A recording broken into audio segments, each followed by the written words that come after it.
good evening, and welcome to Tea Time.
Hey everybody, welcome to Tea Time. I'm so glad you're joining me tonight. It is Monday, the last Monday of the month. It is April 28th. I'm going to talk about my weekend and get to my guests real quick.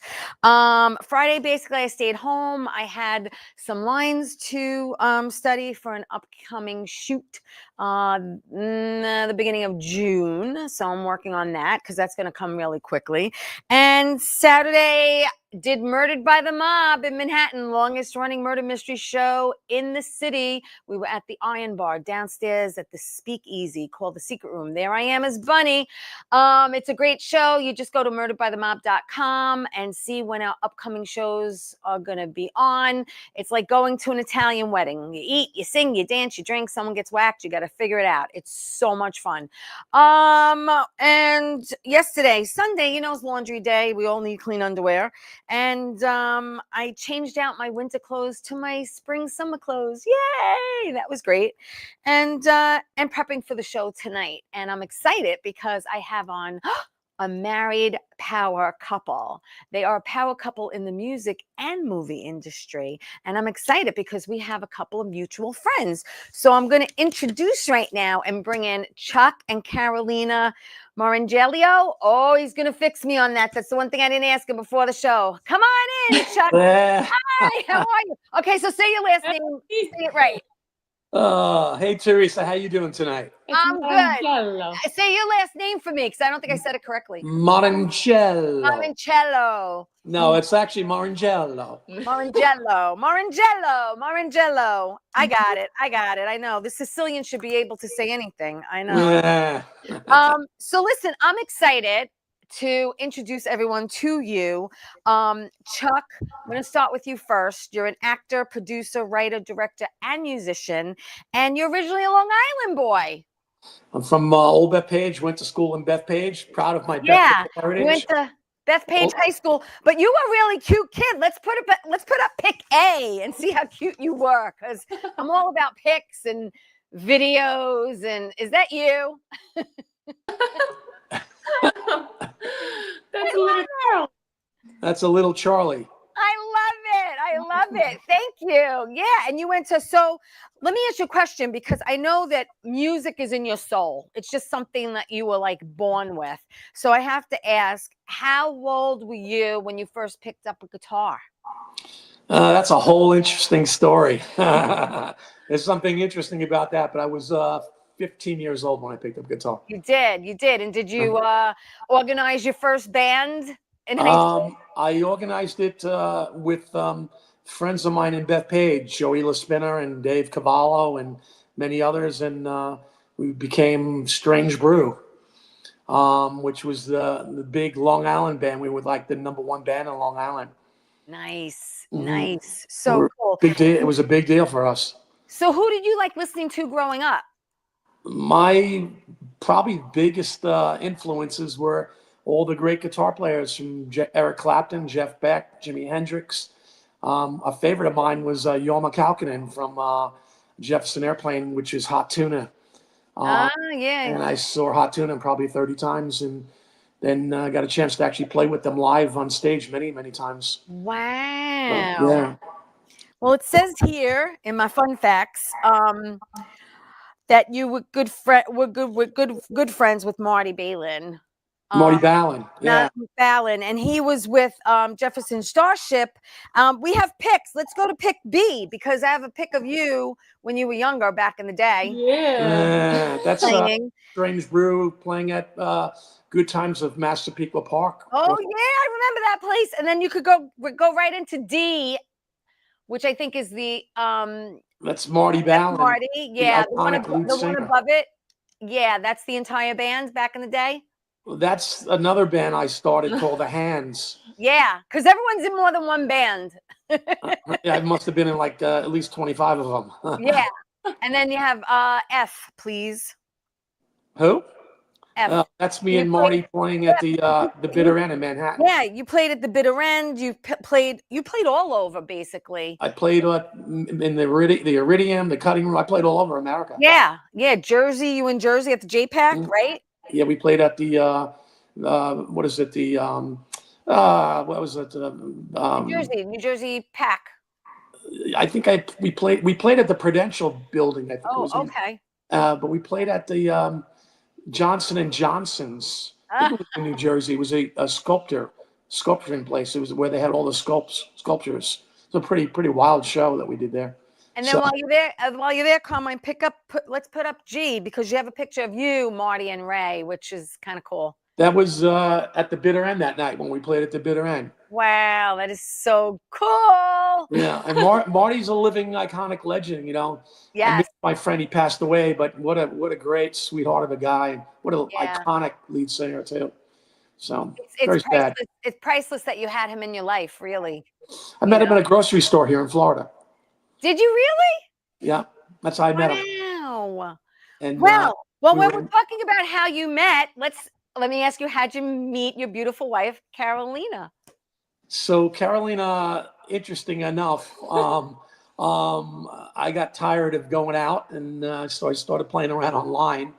And I was interested in Eastern Europe, women friends of mine that told me I should get on a site that was Eastern Europe. And so one thing led to another, and Karolina popped up, and we started becoming good friends. And I kept saying, "Why don't you come and see me? I'll buy you a plane ticket. You can come to Tampa, Florida, and you can get a chance to see me." And she's like, "No, you could be a psychopath." You know? So I said, "All right, we'll just be phone pals. We'll be phone friends." So this went on for about 6 months. It was August of 2015. Mm-hmm. And then in December, I said, "Hey, I'm playing this concert. We're having a private party at my house with Marty Ballin." Mm-hmm. And I said, "You should come." I says, we always do these Christmas parties at my house. It's packed to see a living rock and roll legend. And she goes, "Okay, I'll come and see you." So one thing led to another, and she came and saw me. And then after that, we've been inseparable after that. Wow, that's great. And Karolina, you're originally from Poland, correct? I am originally from Poland, and when I saw Charlie Chuck online, he had this cute picture of himself with a dog, and I was like, that was it. You used the canine, did you, Chuck? You used the canine. I used the Jack Russell. Jack Russell. One of the rat terriers. Yes, that's the story. Mm-hmm. So that's how I met Karolina, and she spent 10 days with me, and then she went back home to see her parents for the holidays. And I said, "Hey, let's continue in the new year." And I called her again, and I said, "I'd like you to come back." And she goes, "I'd love to come back." I said, "How long do you want to stay this time?" And she goes, 6 months. 6 months. So I said, "Okay, 6 months." And that was it. But I've been to Poland 12 times. I met her family, beautiful family, wow. Beautiful people. Poland's an amazing country. It really is. Yeah. Amazing. My growing up, we grew up, it was very ethnic. So we were like the United Nations. I'm Italian, Zoe's Greek, Raquel's Puerto Rican, and Kathy's Polish. So we all went to each other's houses for different holidays, and I got to say, "I love you," and give me a little kiss in each language. So in Polish, it's "Dam je buzi." That's right. How did you? I remember. Diamond Bougie. I remember. Very cool. Well, let me tell you something. We're going to go to pick L, please, because you were a little adorable little girl Oh, stop. Oh my gosh. back in the day. That's sweet. Thank you, Carmine. And let's go to the next pick, Kay, because I think it's a pic of you. The next one, Kay. I think it's you singing That's on me. stage. That's you singing, correct? Yeah. Yeah. I'm singing. Oh, that's We started a great. band 6 years ago. We started the band. 6 years. Yeah. We So do like all you said, original. you guys make music together and you make movies together. Mhm. Karolina, how hard was it though to leave your family and your friends? I didn't think about it back in the day because I just wanted to meet Charlie and be here in Florida and just change my life a little bit. So I didn't really think about that much. But now, 10 years later, I miss my family for sure, and I miss my parents, and everybody's getting older. So it's kind of, I want to visit them a little bit more. So, but yeah, it was different back then. I was just so in awe about Yeah. being in love and just spending time together. I didn't think about it when I And moved. how long are the two of you a married couple now? Oh, we're married for like 8 years now, or 7 or 8 years. 8 years. It'll be 8 years on June 17th. June 15th, Nice. 2017. June 15th. 2017. Yeah. There you go. How long is that flight, by the way, to Poland? How long is the flight? I mean, it depends. Usually it's like, we take one stop. So totally it's like maybe 14 hours in total, the flight with one stop. It's not that bad. Not Is too it bad. 14? It was less than that. 14 hours? I Really? mean, flight itself is 9 hours, but with one stop, then, it's like 14. So I know that Chuck, when he was younger, was a musician, loved music. But you growing up, what were your aspirations and what kind of kid were you when you were in school? When I was in school, okay, so I was more like a scientific brain, science brain, because my parents, they are both engineers and architects. So they pushed me to go to college, to study engineering. So I actually graduated as a bachelor for civil engineering management. So I did it back in the time, and I don't know. I was kind of I was a brat. I'm the only child, so my daughter's an only child. Yes, I know about that. I was like we all know those brats. Spoiled, a little bit spoiled, I might say, but a hard worker, I would say too. I'm kind of a hard worker. That's coming from my family, I guess. Yeah, no, they instilled good work ethics. Yes. Which is definitely an important thing to have. Listen, we're going to take my first break. You're going to stay there. We're going to go away for like a quick 20 seconds. Okay. And more with Chuck and Karolina when we come back after this.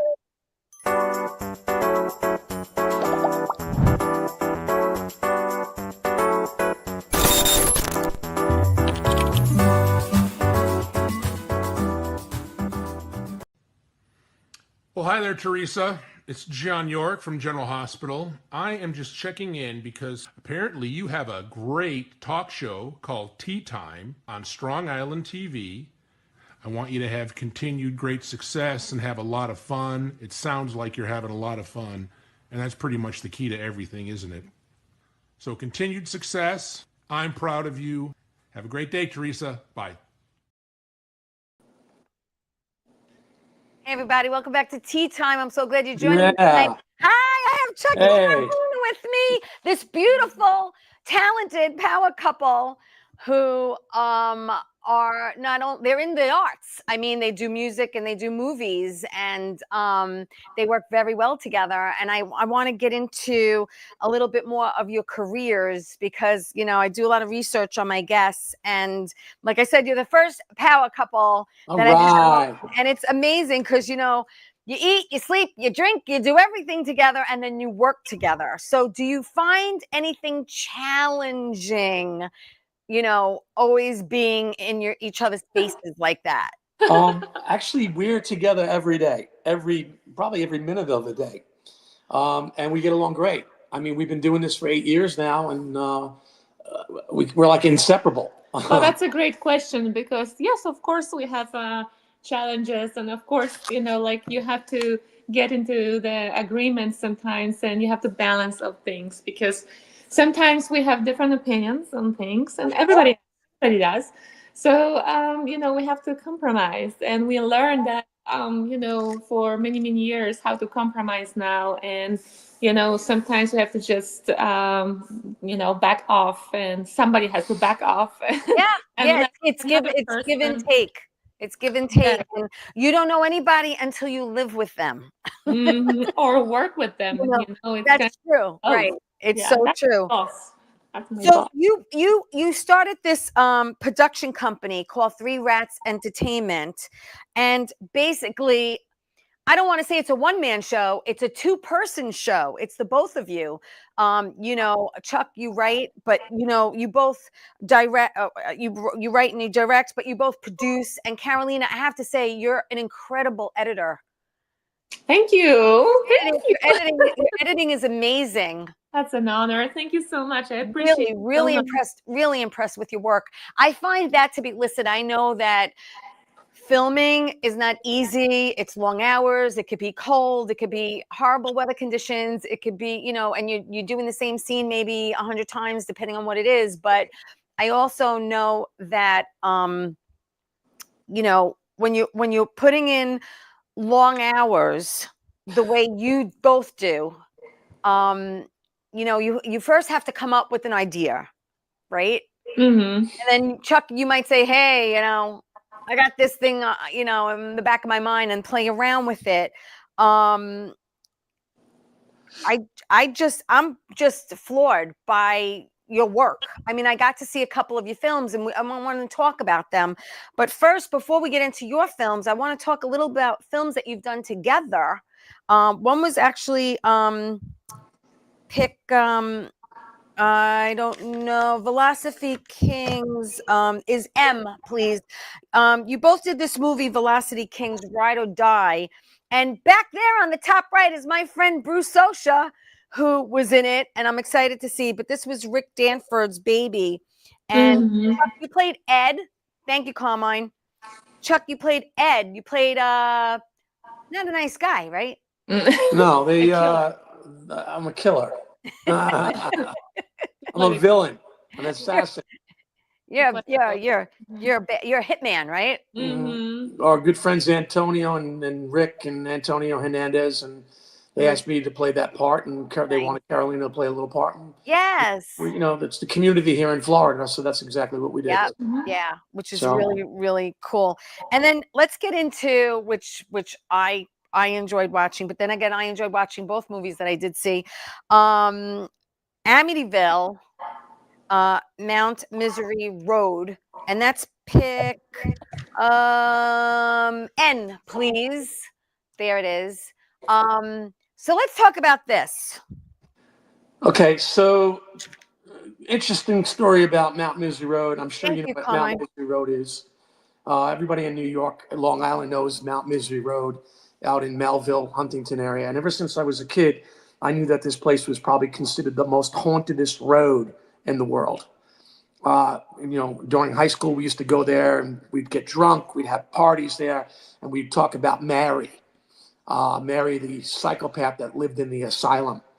And she burned the asylm down back in the 1800s, killing all the patients. The settlers were warned by the Indians not to go up in that neck of the woods when they bought the property from the Indians back in the 1500s. They said the place is cursed. Right. So everybody kind of knows this story. If you're from Massapequa, Bethpage, Syosset, everybody knows about Mount Misery Road, and everybody knows about Amityville. And what happened in Amityville. Definitely. So when I was a kid, I would always say, when is somebody going to make a movie about this place? So I took Karolina when she came to New York. When I asked her, let's go see my dad in New York, I said, I want to show you this place because we both like horror films and we both like thriller and drama. We have a passion for it. And I said, hey, I want to take you to this place, Mount Misery Road. So we went there, and it was like maybe 10-degree weather. And I took out my cell phone. This was back in 2016. And I took out my cell phone, and Karolina, she's such a beautiful woman. So I started filming her. And I started saying, hey, do some acting, just, do some quick acting. So she started acting, off the cuff, improvising on the scene. And we did a little bit more. And I says, act here. And I want to show you the famous road here. So we kept walking around and filming her. And we went back to the hotel that night. And, she's an editor. And she started looking at the footage. And she started to put together this reel, this editing reel. And I said, wow, I think you got something. So I said, let's go back there again tomorrow. So again, that night I sat up, I wrote some more scenes. I added myself into the movie, and we went back there and shot more scenes. And then we went back to the hotel, looked at it again, and he said, let's go back to the next day. That, yes. And we filmed again.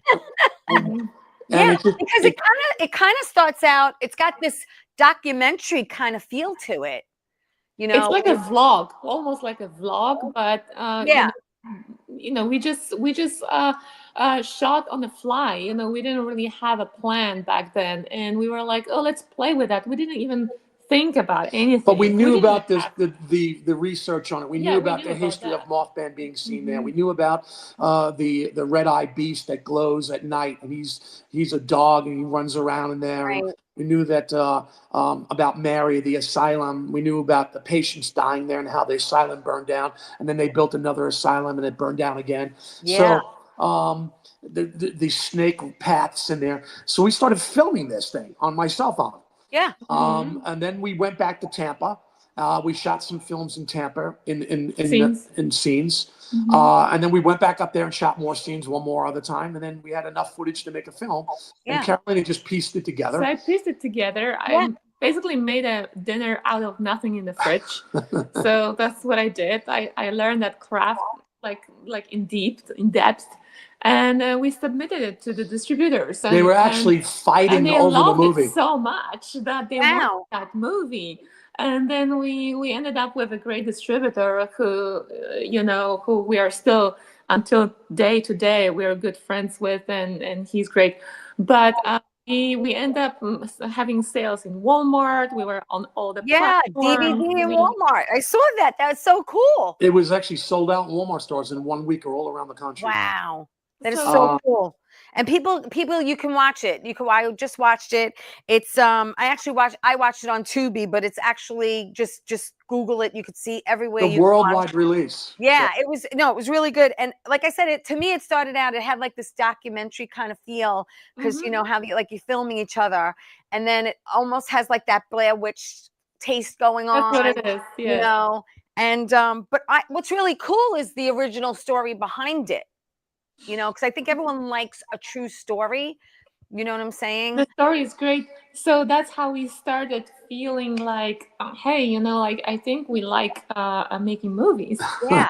So let's do another one and another one. We have a clip. Let's show a clip. Let's show a clip. We got the clip from it.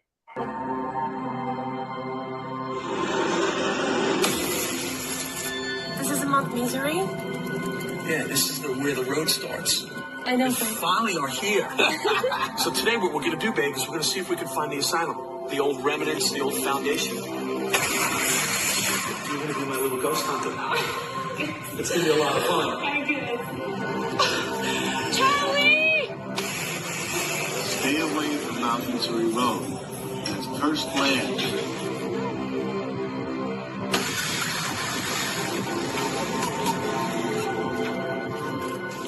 I'm right behind you, Booty.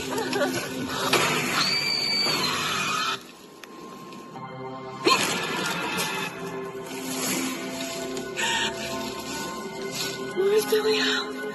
Where's the way out? You told me you're not gonna leave me here. You told me.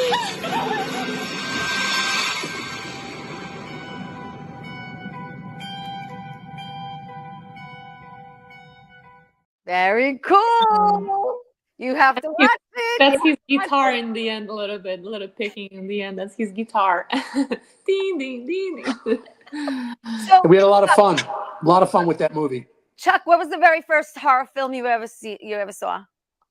I remember the first horror film that kind of shocked me, as everybody knows, was The Exorcist in 1972. That was my first also. Karolina, what about you? What was your first horror film? first horror movie that my father rented for me when I was 8 years old. It was Nightmare from Elm Street. And Okay. I had nightmares from this movie. I don't know why my father rented it for me when I was 8 or 7 years old. And Oh think my about it, I'm gosh. the only child, so I'm watching it by myself. Right. And it was just like a nightmare, like a real nightmare. Oh my So God. it's just funny. Yeah. Uh, My first one was The Exorcist, and I couldn't sleep for a week. Yeah. yeah, but well, Teresa, when that movie first came out, it's funny because we actually just had some clams on the half shell and went to go see it. And I remember that people would have parties at the end. People would have sleepovers to watch the film. And they would go see the movie, and they had to stay together because everybody was so scared that this was true. Yep. Yeah. And that kind of just did something to me. I just was like, wow, that's so cool how they do that. And So, I saw it in Florida because I went to go see my girlfriend. Shout out to Joanne Norton, and she took me to my first horror movie and my first concert in Florida. Both were in really? Florida. Yeah. Wow. What was the band that you saw in Florida? I'm just curious. Andy Gibb. Really? Loverboy. He was my first concert. I was like 13, 14. I don't know how old. We were young. Those were the good old days. No cell phones. The good old days, that's for sure. I want to talk about The American Ripper because another film that you guys did, which again, the editing is incredible, Karolina, really. Lighting is important, sound is important, but boy, is editing important. Thank you, Carmine, for that. That's the poster for that. And again, there's a little backstory to this movie that has a little truth to it as far as the character goes. Do you want to talk about that, Chuck? Yeah. This movie kind of was during COVID, and we had nothing really to do, and we were on lockdown. Everybody was on lockdown, didn't want to go anywhere. They had their food delivered to the house, and so we knew that Hollywood was down. Nobody wanted to act, so we said, okay, we're just going to do it all ourselves. So we did the whole entire movie ourselves. We filmed it. We did all the FX, blood, everything, all the. The special effects and the makeup were incredible.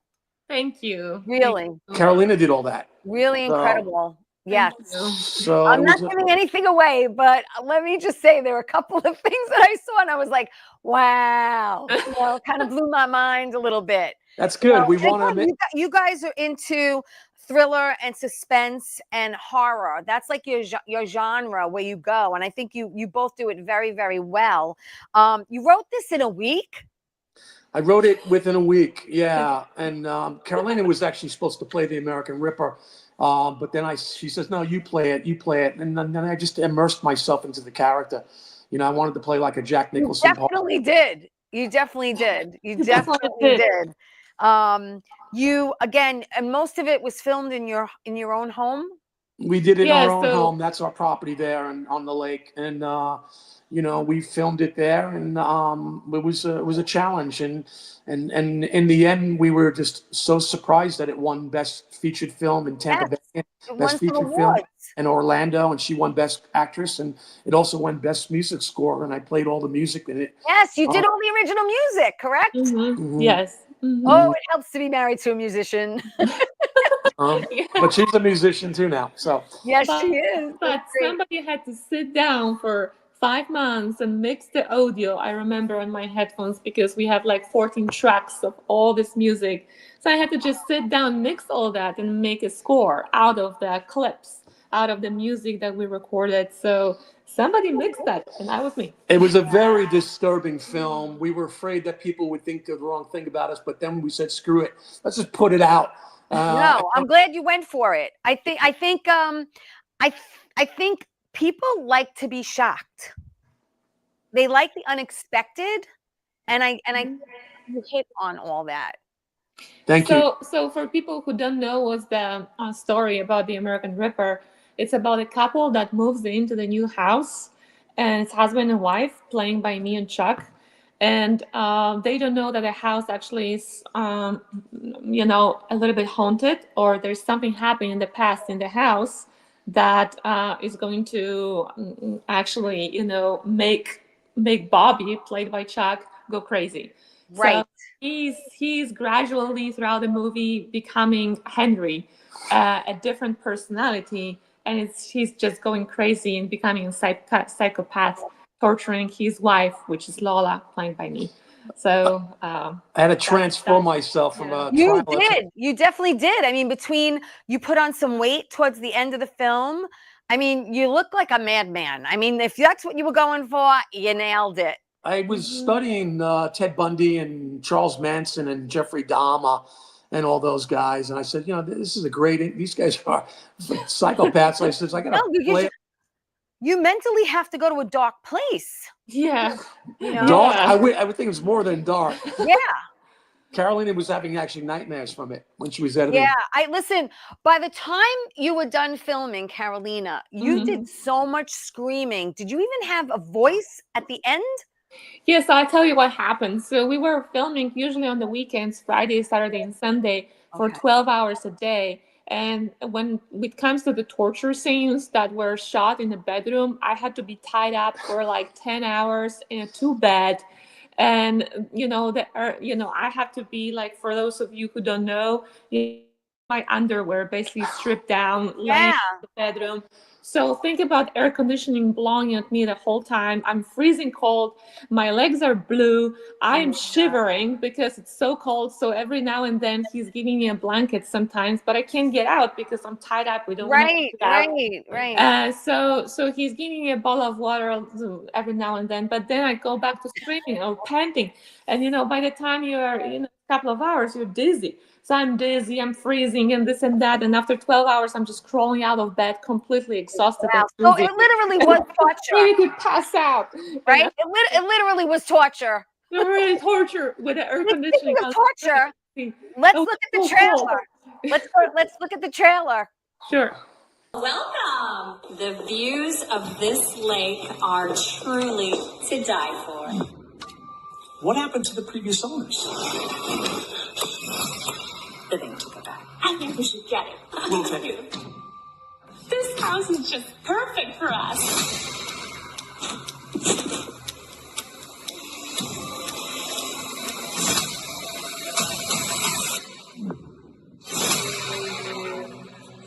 Survivors, even he was alive, but we've got to work on him right away. Ghosts, we have. I don't know what happened. Like something got into me. Something was controlling my body. You know we can always talk to you. I'm worrying about you. Perfectly fine.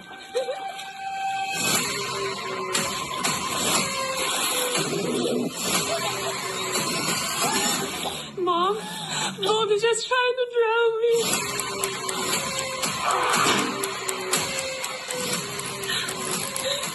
Let me go, Boogie, please. For now, you'll call me Henry. You'll do whatever I want.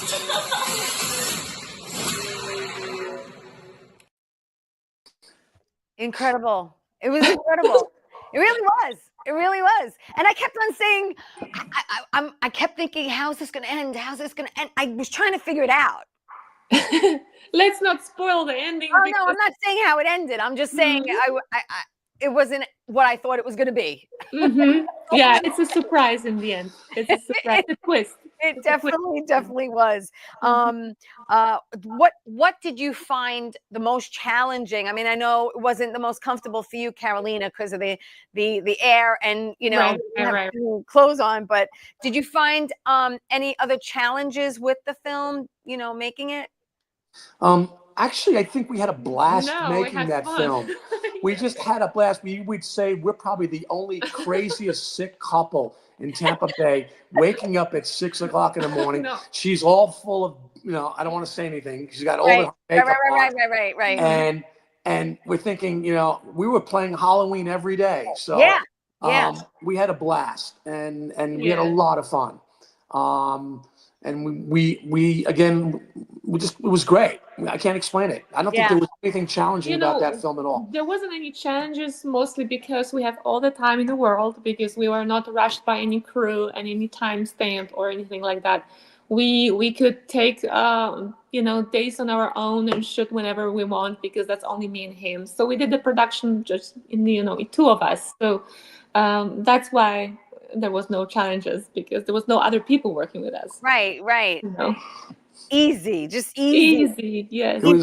It was a blast. My mom told me when she was younger, the first horror movie she saw that scared the crap out of her was the original movie, The Thing. And I saw it and I was like, it's a guy who looks like he's pale. I was like, why did you find that so scary? And she goes, I don't know. She goes, I just found it very, very scary. I think sometimes it's more simplicity sometimes that, or an idea that you put into someone's head that can really scare the crap out of you. But my mom always said, which again, kudos for the music, because my mother always said, if you watch a horror movie and you put it on mute, it doesn't seem that scary anymore. Yes. I liked the music, Chuck. I liked it. It was so intense. Thank you. It really kept you on the edge. Yeah, it was fooling around with distortion and overdriving my acoustic guitar and hitting it and smacking it and just getting these different sounds. I use this Tonewood amp that I endorse for a couple that made it, and it's a great tool. But we were just playing with it where it wasn't going to be that sweet sounding. It was going to be more kind of snarly sounding.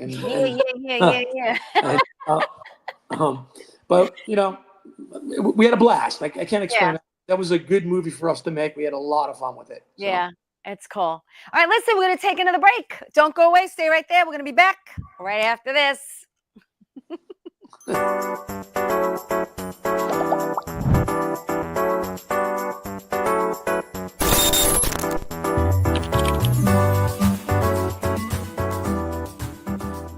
How you doing? It's Sal the Voice Valentinetti. Why are you watching me? You should be watching Theresa Tea Time with Theresa Farrell. And make sure you follow Theresa on Facebook. Tea Time with Theresa Farrell. We'll see you there. I love the way you say my name. I love. Hey everybody, welcome back to Tea Time. I'm with Chuck and Karolina, and they are a power couple. They are into music, but they are into movies, and they do everything themselves with the production company, Three Rats Entertainment. How'd you come up with that name? We have a love for Jack Russells, and Jack Russells have a nickname. They're rat terriers. Here's one of the rat terriers. Cute. So this is Athena. So this is a third rat. That's a third rat. And That's great. Me and Karolina are Chinese zodiac signs or rats. Rats, both. Oh, okay. So that's how it came up. Me, Karolina, two rats, and her as a rat. Okay. Very, very, very cool. Let's talk about some upcoming things that you have in post, because that's exciting. Tell me about Snarly Yow. Snarly Yow is a creature that actually there you go. He lives, and it's basically a true story, factual. And I fell in love with the story when me and actually Karolina were at a Chinese restaurant one day, and we were thinking about what movie we wanted to make next, and we said, hey, let's make another monster movie. Yeah. So, because we already had just made Bugs the Bunny Killer. So, which is another feature creature. And we said, let's make this film. So we said, let's go right to West Virginia and make it where it grows. So and that was in Harper's Ferry. We worked with the National Military Park there, and we got involved with the West Film Commission. And they just thought it was great because it's actually their mascot, along with Mothman. West Virginia is very proud of Mothman, and second is Snarly Owl. There was did that which is the movie that Richard Gere did? That's Mothman Prophecies. Yes, I saw it. That was scary. Yeah, so I knew I didn't want to do another Mothman because we already touched on it in Mount Misery Road, which it's been sitting there. So I said, hey, let's do a movie about Snarly Owl.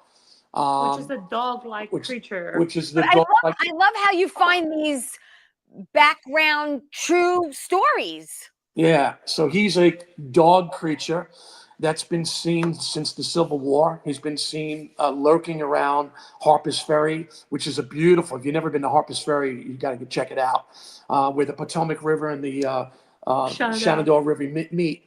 And we had this monster running around in this historical town, terrorizing the community. I don't want to tell you too much because it's going to be coming out, and it's a cryptic creature. We were in Appalachian Mountains and deep in the woods, and we shot that complete film in 10 days with a film crew of ours, with a great crew. Wow. At Boston with his friends. Speaking about crew, I think pick V, please, Carmine. I think we could go to pick V. It is a crew. I don't know if it's that crew. Yeah, that's one of the scenes that we did in the film. We did that again in 8-degree weather, and that's actually on the outskirts of Harper's Ferry, and that was a battlefield where all original Civil War soldiers had died on that field, and we got permission to shoot there, and we shot one of the scenes there. We had actors coming in from all over the United States. There were living legend Civil War reenactors to help us with the film. That's great. Q, did we show Q, Carmine? I think that's the if you go to Q, I think there it is. That's a snarly. That's one of the posters that was a kind of a project poster for it. Okay, good. Well, I wanted to put something up. All right, so that's good. Thank you. And then that, yeah. And then I'm sorry. And then S is S. If you want to put up S real quick, it's also something quick that's called Bugs the Bunny Killer. Now it's Bugs the Bunny Killer. Now it's Bugs the Bunny Killer, and that was. Thank you, Carmine. And you filmed that. That was filmed in PA. That was filmed up in Poconos, in Lake Ariel, at a famous lodge called Lackawack Lodge Sanctuary. Okay. I worked with the New York State Film Commission with that one, and again, we put that town on the map when we were shooting that film. Everybody was just in love with our, filmmaking up there in New York, upstate New York. Yeah, let's put up you, please, because I have some pics of you guys on set. That's on the Snarly Owl production. And let's go to W, shall we? Oh, we're starring in the film as well. So me and Chuck, we have a little part in that movie, one of the roles, and that's one of our scenes. And we'll go through X, Y, and Z, Carmine. We'll finish it off. This is all outside. This is Snarly Owl production. Yeah, that was in the Appalachian Woods there. We even wanted dogs there, so we got some Dobermans involved in the scene. It was just another great film, great of friends, actors. We literally were casting for months. Actually, we casted in Europe. We were in Europe and in Poland when we were putting the production in place. Right. So that can be done. It doesn't have to be in the U.S. Absolutely. So we were putting it all. This is the surrounding areas of Harper's Ferry, in the historical town there. If everybody doesn't know, but Harper's Ferry is where they made the guns and bullets during the Civil War. It was an armory. Wow. So it's protected by a national park. And this is the last one. We're going to talk about this now. Thank you, Carmine. But we're going to talk about that, if that's okay with you. Killer Grannies, correct? Yes. Okay. So thank you, Carmine. Actually, while you're there, Carmine, you might as well put up R. Thank you. Yeah. Okay, so let me tell you something. Okay, guys, let me tell you something. Thank you. I was watching a show, and it was about these old women that killed homeless men to get their insurance money. And I was watching, and I'm going, someone needs to make a movie about this. And then I find out you did. We just did. Yeah, and I appreciate you saying that, because once I saw and read about these women, but again, they're all around the world. This is not something new. I fell in love with that concept, and I said, you know what, me being an insurance agent, for 40 years with the same company, I sell life insurance. We basically said, hey, we're going to put this movie together, and I wrote the screenplay, and We did everything down to even the insurance policies. Karolina made all these insurance policies. Wow. So we do our own props and everything. Karolina makes props. We put them together. So Killer Grannies is inspired by the true story. You're right. It's about two women that are, hunting for homeless men, to kill them, and the insurance money for. Yeah, it was. My jaw dropped to the floor when I was listening to this story. And yeah, they go around looking for homeless men, and they make them sign an insurance, right? The insurance, and then they collect. And I'm going, oh, I'm telling you, this would be a great freaking movie. I'm like, and then like I said, and then I'm like going, you guys did it, and I'm so glad you did, and I can't wait to see it. It came out great. Everybody can't wait to see it, Theresa. It won't be out probably till next year, January 26th. But we are moving along, and the post production is going great. So we have a team of editors still working on that. I'm so excited. I'm so excited. We had actually hundreds of actors playing in that film, hundreds of extras. We had bums coming out of the woodwork. It got so bad that they thought that in Tampa here that people, managers and buildings were coming out and saying, we're being invaded by, transients, Right. So we're invaded by hobos. But they were our actors that actually we managed to put all that They were makeup our on. actors. We had 4 makeup artists putting. From the pics that I saw, I mean, everything looked like spot on. Came out great. Really, We're excited. I cannot wait to see it. I can't. I'm so excited. And you guys filmed in Clearwater and St. Pete? We filmed in Tampa Bay. We filmed in Land O'Lakes, Tampa Bay. We filmed all over Tampa Bay. Yeah. We didn't do anything in Clearwater or St. Pete, but we filmed Downtown? all over downtown. We actually filmed that. One of the pictures that you just showed was a courtroom scene that had hundreds of extras in there. Yeah. That was the largest courtroom in the whole courthouse. So we had permission from the chief judge. The chief judge was sitting came. and watching. He says, we've never had so many people even for a trial show up. Now, was this your largest production to date? Killer Grannies were one of the largest productions, but Snarly Owl was a big production too. Was a big budget, But as far as many people, Killer Grannies had a lot of. Killer Grannies had a lot of people, a lot of people. And how long was that shoot? We did that 10 days. 10 days. Wow, that's like your number, huh? Yeah.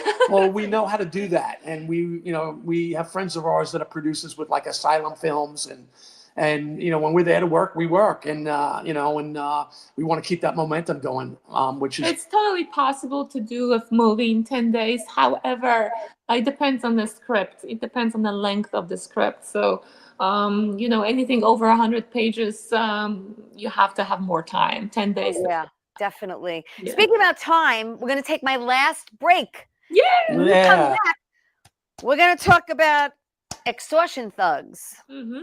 So don't go away. All right.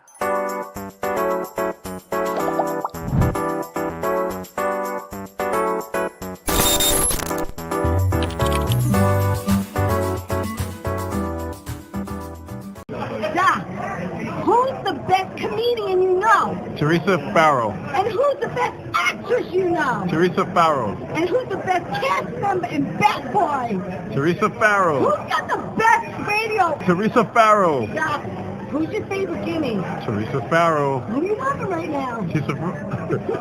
Theresa Farrell. All right, Doc, I love you too, baby. Love you as always. Thank you. All right, welcome back. Chuck and Karolina, I'm so excited you guys are here. Before we talk about extortion thugs, let's talk about The Witch.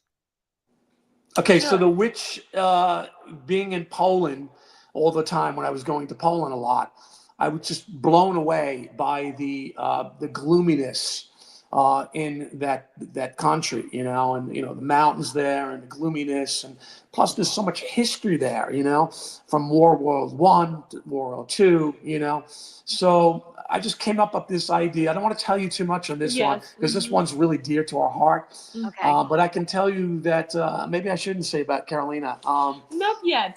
She wants me to save it. Did you film it in Poland? We filmed it all in Poland. Again, we did everything ourselves. In 10 days? No, in 3 months. 3 months. Okay, just checking. the thing about it, the challenges on this one was that the sun goes down at 2:30 in the afternoon. Yes, in the winter time. In the wintertime. So we shot this again in like 8-degree weather. We like shooting when it's cold. Keeps you awake. Yeah. He likes it. American Ripper was kind of more of a summer kind of thing, and Killer Grannies, but we do like that coldness, kind of dreary look. Cinematic purposes. So we had just a little bit of time, during the day to go out and shoot, because the sun goes down, like he said, around 3 p.m. So that's why it took us like around 3 months to complete the shooting, and we were working early, like 6 days a week with one every day. Every day. Karolina, for a person like myself who's never been to Poland and I'd love to go, when's the best month or time of year to go? Every day. No, I would think the best month that would be like maybe from June to September. For the summertime, it's just like New York, when it's nice. Okay, so like in August. August is a good month. August is good, a little bit hot, but it's good because days are longer. The sun goes down around 10 p.m. Everything is open. When you go to any resort, everything is open. So it's just, it's nice, Yeah. Yeah. Well, I hope to get there one day. I really do, because beautiful country. Before COVID, I didn't do too much traveling, and now I have a ton of places on my bucket list. So I hope I get there. It's a beautiful country to go to. Yeah, definitely want to get there. Okay, so listen, let's talk about Extortion Thugs. We have like 3.5 minutes left. Didn't this go fast? All right, so Extortion Thugs is now. This is not a horror film. No, it's a mafia mob thriller crime movie. So it's a totally different genre for both of you. No, we were going to more like a thriller. We wanted to. The way I saw this was because I grew up watching Godfather, because all these great movies, and I said, I want to play I want to play the part of a boss, and Karolina's in the film. And we made, we made that film, the screenplay, and it just feels so good. It feels really good. So in December, we were up there, location scouting, and everybody's opening their arms on Long Island for us to make this film. So from delicatessens to bakeries to funeral homes to diners. I mean, we're shooting at the Embassy Diner, Red Volpe on Hempstead Turnpike. Yeah, I know it. We're shooting at A&S Pork Store in Massapequa. So everybody wants to be in this film. Red Volpe restaurant, hairdressing. I mean, we got so many places. That's great. And so we're very excited about this film, but I wanted to make it where it was really kind of more of a trueness, kind of a little bit more of the gore side to it. Realistic mafia film. Mafia. I don't want to tell you too much because we haven't made the film yet, but I can tell you again. You're in the process of casting right now. Yes. I know you have a meeting on Thursday, and you're going to go over some auditions. Yes. Actually, Theresa, I think you sent your information there, did you? I actually did. Thank you, Chuck. I did. I contacted you and sent you a couple of my I call them chameleon pictures, because I basically transform myself into anything, and you asked me to read for 2 characters, and I did submit. So now I let go and I let God, and I see what happens. She's got a bubbly personality, which we love, and I love that New York accent. Thank you. I can get rid of it when I need to, though. I like keep it there. In this movie, it's going to help. Yeah, definitely. But I can tell you, Extortion Thugs is blowing up all over New York right now. We have actors even from this Karolinas wanting to be in this film, from Canada. So we have an actor flying from Canada. We have one of the actors coming in, but we actually have people coming out of the woodworks for the film. Nice. So casting is still happening. This one's a 27-day shoot, so this is going to be a little bit longer. We're planning on shooting it in November and December around Christmas time. Yes, you're going to come again, cold weather. To give it that Christmas time, and then where all the great food that Long Island has for everybody. Yeah. Well, again, if you need any other locations, let me know. And my house is always open to you guys. If you need a house or a backyard, I have one. Thank you. All right. I'm going to have to talk to you about that one. We have like 98% of the locations. There's a few that we are trying to connect with, and maybe we can talk about that. And after, definitely. But otherwise, Extortion Thugs, I think, is going to be a big hit. just like Well, Kilogram. I'm excited, Yeah. and when you guys do come up, I'd love to have you sitting next to me and do an in-person interview. Thank Definitely. you. There's a lot more to talk about. For people who want to be in a movie, if you're listening, just shoot us an email, 3ratsentertainment@gmail.com, or follow us on Facebook, 3 Rats Entertainment, and we will reply to all your messages. So if you want to be an extra, if you want to be in a film, if you want to contribute somehow, Yes. please let us know. Yeah, and I want them also, real quick before we go, because I have to go, just go to Chuck's Facebook page if you want.